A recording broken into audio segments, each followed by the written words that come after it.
Oke, selanjutnya kita masuk ke soal nomor 14, mampu menerapkan perumusan hukum kedua termodinamika. Nah, hukum kedua termodinamika ini biasanya berkaitan sama efisiensi dan entropi. Nah, sekarang kita coba lihat efisiensi ya. Jadi efisiensi itu simbolnya kayak gini. Nah, efisiensi ini itu nilainya sama dengan usaha dibagi sama QH. Nah, W ini tuh kan usaha ya. Jadi W itu usaha. Terus untuk QH ini adalah kalor yang masuk atau kalor panas yang diperoleh. Jadi di sini QH itu kalor masuk. Nah, kemudian di sini usaha ini itu ada persamaannya satu lagi.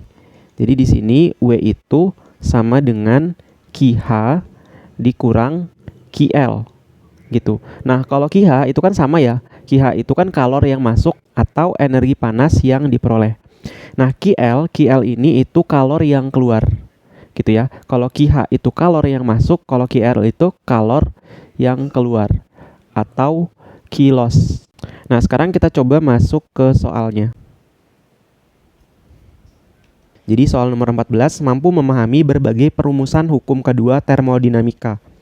Soalnya efisiensi mesin mobil tertentu adalah 30%. Jadi di sini efisiensinya sama dengan 30%. Ketika mesin melakukan kerja 9,2 kJ. Kerja itu usaha ya. Jadi di sini usahanya sama dengan 9,2 kJ per siklus. Asumsikan prosesnya dapat bolak-balik. Berapakah? Jadi di sini yang ditanya A, energi yang diperoleh mesin per siklus sebagai panas. Jadi yang ditanya itu QH. QH itu energi yang diperoleh mesin per siklus sebagai panas.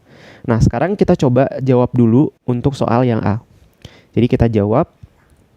Nah, sebelumnya kita udah tahu ya persamaan efisiensi. Jadi persamaannya itu efisiensi sama dengan usaha dibagi sama QH. Nah, karena kita pengen mencari QH-nya kita kalikan ke kiri ya. Jadi di sini QH itu sama dengan usaha dibagi sama efisiensi. Nah, di sini efisiensinya kan 30% ya. 30% itu kan 30 per 100. Oke, jadi 30% itu 30 per 100. Jadi di sini sama aja 3 dibagi 10, hasilnya 0,3. Gitu, jadi tinggal kita masukin ke sini. Usahanya itu kan 9,2. Jadi kita tulis 9,2 dibagi sama efisiensinya 0,3. Gitu. Nah, ini kalau kita hitung, ini hasilnya sama dengan 30,6 kilojoule. Nah, kenapa di sini langsung kilojoule? Karena di sini kan 9,2 kJ ya. Di sini satuannya nggak saya ubah. Jadi 9,2 dibagi 0,3 hasilnya 30,6 kilojoule. Sekarang kita coba lihat pertanyaan yang B. Energi yang terbuang oleh mesin per siklus QL. Jadi yang ditanya yang B ini itu QL. Nah, kita udah tahu bahwa usaha itu sama dengan QH dikurang QL. Nah, di sini karena kita pengen mencari QL-nya kita pindahkan ke kanan jadi positif ya. Jadi positif QL sama dengan QH-nya kita tulis ulang. Terus usahanya kita pindahkan ke kanan jadinya negatif W. Gitu. Nah, di sini QH-nya kan udah ada ya, 30,6 kilojoule. Dikurang usahanya 9,2 kilojoule. Nah, ini tinggal dikurang aja nih. Kalau kita kurang hasilnya ini tuh 21,41 kilojoule. Gitu. Jadi ini besar QL-nya. Sekarang kita coba masuk ke soal yang C. Yang C, di sini jika perbaikan atau tune up meningkatkan efisiensi hingga 40%. Jadi di sini kita lakukan perbaikan nih. Nah, setelah dilakukan perbaikan, ternyata efisiensinya itu meningkat. Yang awalnya 30% menjadi 40%.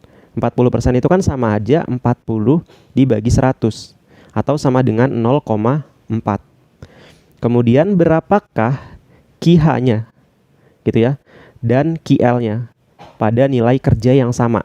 Jadi di sini nilai kerjanya atau nilai usahanya itu sama, 9,2 kilojoule. Gitu. Nah, di sini cara ngerjainnya sama ya. Yang C itu yang ditanya QH. Nah, caranya sama. Di sini efisiensi itu sama dengan usaha dibagi QH. Gitu. Maka dari itu kita bisa dapat QH itu sama dengan usaha dibagi efisiensi. Usahanya 9,2, efisiensi yang baru yaitu 0,4. Jadi ini tinggal kita hitung aja, maka hasilnya 23 kilojoule. Jadi nilai QH-nya 23 joule. Selanjutnya kita coba kerjain soal yang D. Nah, yang D pertanyaannya itu QL-nya berapa gitu. Jadi di sini yang D kita cari QL. Gitu. Jadi usaha itu kan sama dengan QH dikurang QL. Nah, berarti di sini QL itu sama dengan QH dikurang usaha. Nah, QH-nya kan udah ada ya, 23 kilojoule. Dikurang usahanya 9,2 kilojoule. Nah, ini tinggal kita kurang aja nih. Kalau kita kurang hasilnya sama dengan 13,80 kilojoule. Jadi ini nilai QL-nya. Gitu. Jadi itu pembahasan di soal nomor 14. Kalau teman-teman ada pertanyaan, silakan teman-teman tanyakan aja di kolom komentar. Saya tutup videonya. Wassalamualaikum warahmatullahi wabarakatuh.